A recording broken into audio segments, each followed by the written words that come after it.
armies of Israel and the Philistines stood facing each other across the valley of Elah. For 40 days a Philistine warrior named Goliath came forward every morning and evening. He challenged the Israelites to send someone to fight him. But when Saul and the Israelites heard him, they were terrified. Goliath looked like a giant, and to everyone watching, he seemed impossible to defeat. David wasn't on the battlefield looking for a fight. He was still caring for his father's sheep. His 3 oldest brothers had followed Saul into battle, while David went back and forth between Bethlehem and Saul's camp. One day, Jesse sent David to check on his brothers. He gave him food to take to them and asked him to bring back news of how they were doing. When David arrived at the camp, the armies were preparing for battle. Then Goliath came forward again.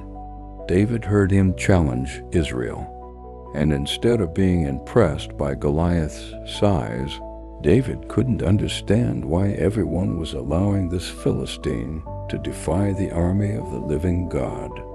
David began asking the soldiers what was happening. But David's oldest brother, Eliab, became angry with him. He accused David of being proud and of coming down simply to watch the battle. David didn't argue with him. He simply turned away and continued asking questions. David wasn't trying to prove himself to his brother. He was trying to understand why no one was willing to stand against Goliath.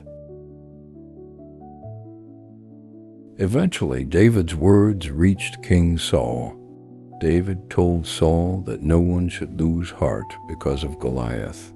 He was willing to go and fight him. But Saul looked at David and saw what everyone else saw: a young shepherd, not a trained warrior, not someone wearing armor, just David. Saul told David that he couldn't fight Goliath because he was only a young man, while Goliath had been a warrior from his youth. But David remembered something. As a shepherd, he had protected his father's sheep from a lion and a bear. David believed that the same God who had rescued him before could rescue him again.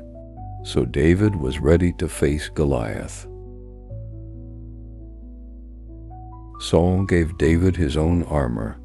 David tried to walk in it, but he wasn't used to it, so he took it off. Instead, David took his staff, chose 5 smooth stones from a stream, put them in his shepherd's bag, and took his sling. And he went toward Goliath. When Goliath saw David coming toward him, he was insulted. He looked at David and saw only a young man with a staff and a sling. He mocked him, but David wasn't intimidated. He knew exactly who he was standing on behalf of. David told Goliath that he came against him in the name of the Lord Almighty. Goliath had come with weapons. David came trusting God.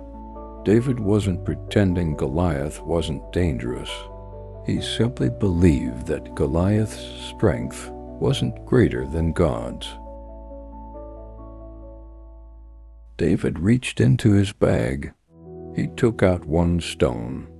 He placed it in his sling, and he ran toward Goliath. Then he released it. The stone struck Goliath in the forehead, and the giant fell face down to the ground. David had no sword of his own, but Goliath did. David took Goliath's sword and used it to finish the battle. When the Philistines saw that their champion was dead, they fled, and the Israelites pursued them. The giant who had terrified an entire army was gone. David didn't defeat Goliath because he was bigger. He didn't defeat him because he had better armor. He defeated him because he trusted the God who was bigger than the giant standing in front of him. Sometimes the thing standing in front of us looks impossible. But what looks impossible to us is never too big for God. David was still the boy everyone had overlooked, but God had never overlooked him. Maybe there's a Goliath in your life right now, something that feels bigger than you, something you've been afraid to face. Remember, David, you don't have to be the biggest person in the room. You just have to remember who walks with you. I'll see you in the next chapter.